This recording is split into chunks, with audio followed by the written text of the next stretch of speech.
Hi guys, welcome back to our YouTube channel. I'm Nat. And I'm Ange, and today we're going to be going through the orientation process when you start as a new grad nurse. Yes. So this is pretty much like our experience and little tips here and there that helped us get through the process. Yeah.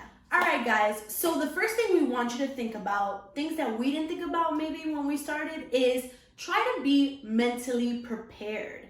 Prepare yourself, again, I'm going to repeat. Prepare yourself mentally. Yeah. Because for me specifically, I was struggling during my orientation just because I didn't know what to expect. But it was kind of comforting to know that there's going to be another nurse there with you. Mm-hmm. I mean, it can be a good thing and also a bad thing. When you're trying to learn your own flow, it could be a little frustrating to have someone there like, what are you doing? what are you doing now? You should be doing this. You should be doing.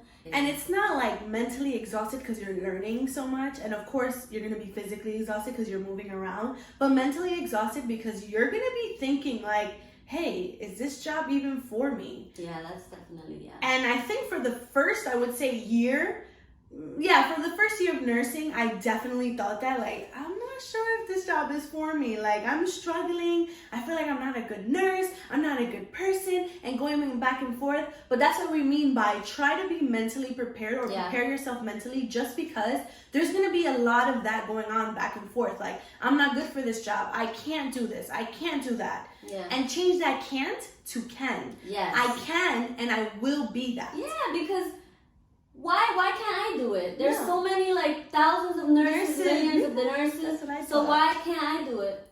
There's no reason. Yeah, that was me telling Natalie. Yeah, high five. I was gonna say, guys, this is my support I want to system. hear it no more. You're gonna go to work. You're a new nurse. Listen, they hired you, and they know. How are they gonna expect you to know? To know everything. Walk in knowing? And that's what I thought. I thought that, wow, like, let's say, for instance, you were my preceptor. Even the slightest thing, like, hey, you shouldn't do it this way. You should do it that way. And I'm like, oh, I'm not a good nurse. And then it mentally would just drain me because I'm already mentally exhausted from caring for others.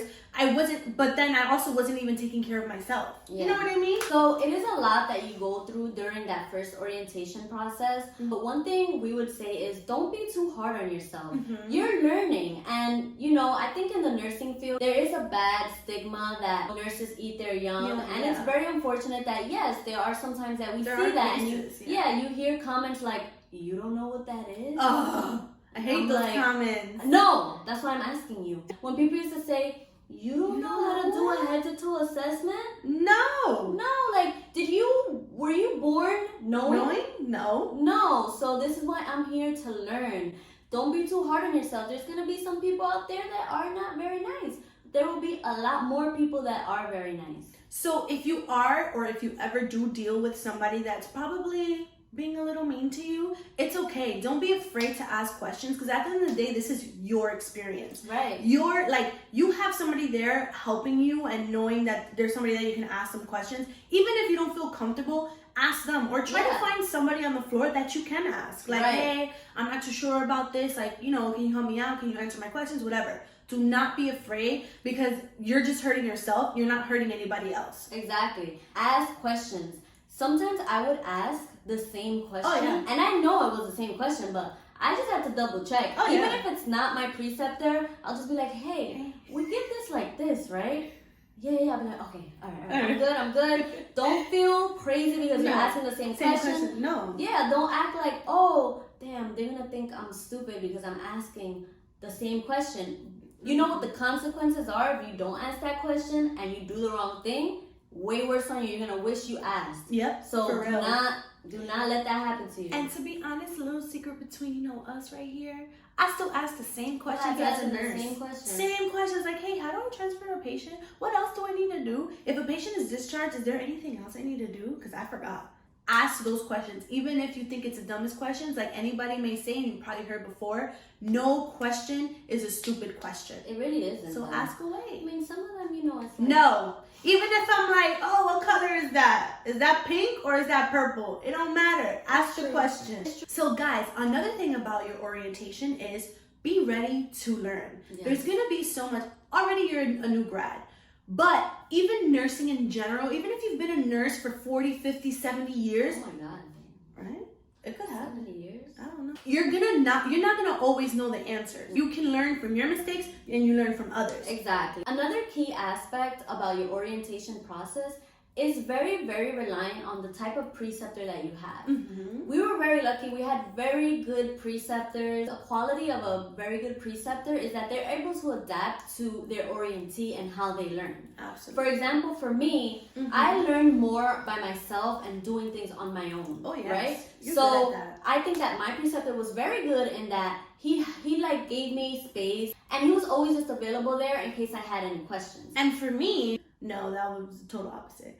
I needed somebody there 24/7 every second of the day to make sure, because I had so many questions. Even like for me, maybe it was a silly question, like thinking of it now, but at the time I didn't know anything about nursing, and I wanted to be so well-rounded as just like because it was only going to be for about a month or so that I was going to have her around. So I just felt like I needed her there, and she learned that about me, that she felt that, all right, well, I'll be here, and she would just stand by me so I can ask any questions, but she will be right there. That's good. And that made me feel so comfortable as a new grad. So guys, we were really lucky with our preceptors because like Ange said, her preceptor learned the way she best learned, and then my preceptor learned the way I best learned. And they were very patient, especially mine. She was so patient with me, and I really, really appreciated that. Because of that platform that she provided, I was able to become for me, I feel like I'm a great nurse. Don't blame me. I'm a great nurse. Don't blame me. And definitely speak up. If your preceptor is not working for you, some people just don't fit together. Tell your manager, say, you know what, I don't have anything against this nurse, but I would like to shadow another preceptor. And sometimes that's good. Yeah, it is. You can see how other people do things, how other people work, and then you can, mold your own way of doing things. According, you take a little bit from here, a little bit from there. This might take some time for you to build that confidence, but you'll get it. I remember when I was in clinical, I was even scared to say hi to patients. And now I'm like, yo, what's good? I'm your nurse. When Angie and I would go to clinicals together, we're like, all right, how are we going to say it? Are we just going to say like, hi, my name is Natalie. I'm a student nurse. Or are we going to say it this way? Now, we just be going out there. I'll be like, yo, what's poppin'? My name is Ange, and I'm gonna be your nurse. Yes. Hey. And at the same time, I'm doing all that dancing. I'm looking at them head to toe just to make sure nothing's going on. They always say, "Oh wow, you have a nice smile." I'm like, "Yes." They lying to you. I'm here for you. They're not lying to me. I got a cute smile. I think you imagine them saying that. You gotta fake it till you make it. Even though you're super nervous, you walk up in and you be like, "Hi. My name is Ange, and I'm your nurse today. So let me know if you need anything." So guys, we're gonna end this video with a little tip that maybe you can do when you first start your orientation process. I'm sure you're maybe carrying around a little book, or maybe like your patient reports. You can write little things here and there. And when you start to realize there's like things that are happening very often within your unit, look it up. Go home, or even like on a little bit of time that you have during your shift. Look it up. You can be, it'll help you throughout your shift. Another thing is, if you're on like a specialized unit, for us, for example, our unit is telemetry monitoring. So one thing that I would say maybe to a new grad that's coming onto our floor is maybe brush up on your tele strips, the different things like VTAC. Yeah, the different arrhythmias. Yeah, exactly. Like little things like that, but it's not like you're going to be studying for the NCLEX. No. Because now it's hands-on. My time management skills were horrible. I would be there at like around 6:15. Oh, yeah. When we started at 7 a.m. I would be there so early because, guys, I was determined to be a great nurse. I was determined. And guess what, guys? I am a great nurse. Wow. So, and we can end it right there. So I want to end this here with just a positive note, and just take care. You guys will be fine. Just mentally prepare yourself that you're not going to know everything throughout your nursing career. Yes. And that's okay. That's you being a good nurse. Another thing you could do is subscribe to Ang&Nat's YouTube video. Oh, she hit that right there. Oof, girl. High five right here. You're exposing yourself. Exactly. To two beautiful nurses that are telling you what it is and what's up. And you got that nursing in the cup. Ooh! Yo, Ange with the bars! Alright guys, thank you guys for watching. Don't forget to show us some support. Like, subscribe, comment, share, and just let us know how we're doing. Bye guys. Bye.